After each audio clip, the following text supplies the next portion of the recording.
Hello friends, स्वागत करुच्ची मो channel jobs in Odisha को। आशा करुच्ची आपण माने भलरे थिबे।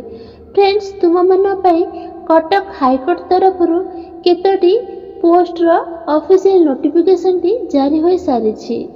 एथिरे केउ कैटेगरी पे केतोटी पोस्ट रहबो, आपण माने एहु किपरि अप्लाई कर परिबे से विषय रे मु आपण मानकु ए वीडियो माध्यम रे जणाइबी। जदि आपण माने ए पोस्ट अप्लाई करे पे इंटरेस्टेड रहउचंदी तेबे ए वीडियोटी को शेष पर्यंत देखंतु। चलंतु प्रथमे आलोचना करिबा ऑफिशियल नोटिफिकेशन विषय रे। फ्रेंड्स, जदि आपण माने निज निज जिल्ला रो आसुथिबा एई भली नुवा नुवा गवर्नमेंट जॉब न्यूज़ पाया पई चाहउचंदी तेबे आम चैनल टी को सब्सक्राइब करी वीडियोटी गोटी लाइक कर दियंतु। तो फ्रेंड्स, आमे बे आसी जे कटक हाईकोर्ट रो नोटिफिकेशन मध्य को आपण देखि पाथिबे 8/12/2023 रु आपनकर वैकेंसी बाहरलानी। आपनकर 27/12/2023 27 डिसेंबर 2023 पर्यंत आपण ऑनलाइन रे फॉर्म अप्लाई करि परिबे। एथिरे केतोटी पोस्ट बाहरछि? एथिरे 34 टी पोस्ट आपनकर रहुछि। आपनकर एठी सैलरी देखिबा को गले आपण सैलरी रहुछि 19,900 रु आरंभ होई 63,200 पर्यंत आपनकर लागू रहुछि।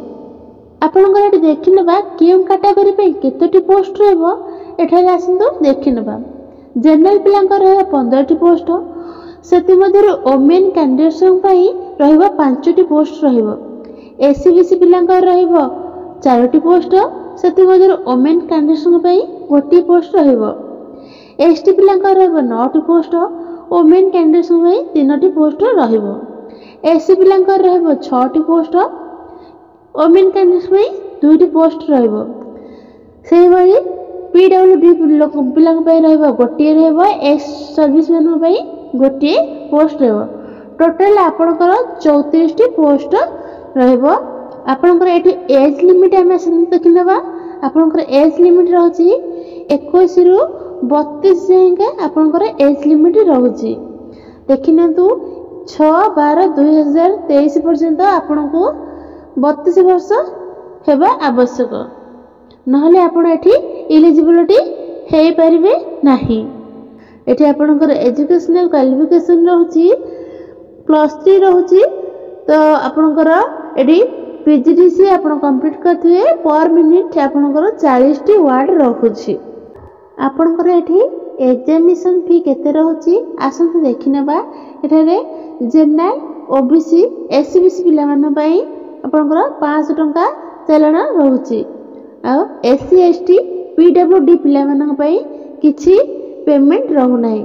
एठारे आपण क्रेडिट कार्ड, डेबिट कार्ड और नेट बैंकिंग सहायता रे आपण एठारे पेमेंट करि परिबे। एठी आपनकर सिलेबस देखिनबा आसंतु कौन कौन रही आपनकर पढ़ रहबो। तो आपनकर एठी प्रिलिमिनरी एग्जामिनेशन रे आपनकर 150 मार्क रहबो। 2 घंटा भितर आपण सारिबार अछि। तो आपनकर एठी नेगेटिव मार्क रहउछि। आपनकर लैंग्वेज टेस्ट कौन रहबो?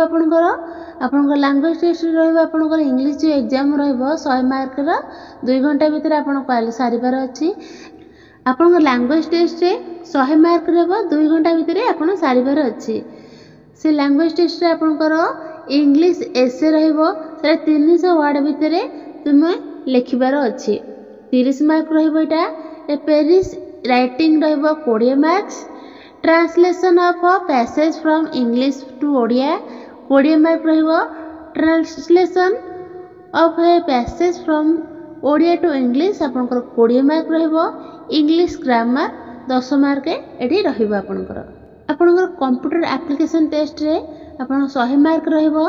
एथरे थ्योरी 50 मार्क रहबो। थ्योरी 50 मार्क रहबो 30 मिनिट रे सारिबार अछि। स्किल टेस्ट आपनकर 50 मार्क रहबो 30 मिनिट रे को सारिबार अछि।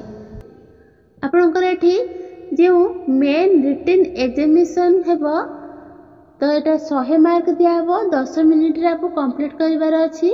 एटा type writing test in English. तो आपनको 400 टा वर्ड देबो पर मिनिट रे आपण 40 टी वर्ड टाइपिंग करिवार अछि। आपनकर एठी कौन कौन डॉक्यूमेंट रिक्वायर्ड होची आपण देखि नियंतु। आपनकर कौन कौन सर्टिफिकेट दरकार होची आपनकर एजुकेशनल सर्टिफिकेट दरकार होची, पीजीटीसी रे आपनकर सर्टिफिकेट दरकार होची, आपनकर रिसेंट पासपोर्ट साइज फोटो दरकार होची, सिग्नेचर, आपनकर आधार कार्ड, आपनकर एही सब डॉक्यूमेंट कास्ट सर्टिफिकेट आपनकर एही सब डॉक्यूमेंट दरकार होची। आपण यदि अप्लाई करि नांती तेबे शीघ्र अप्लाई करनियंतु।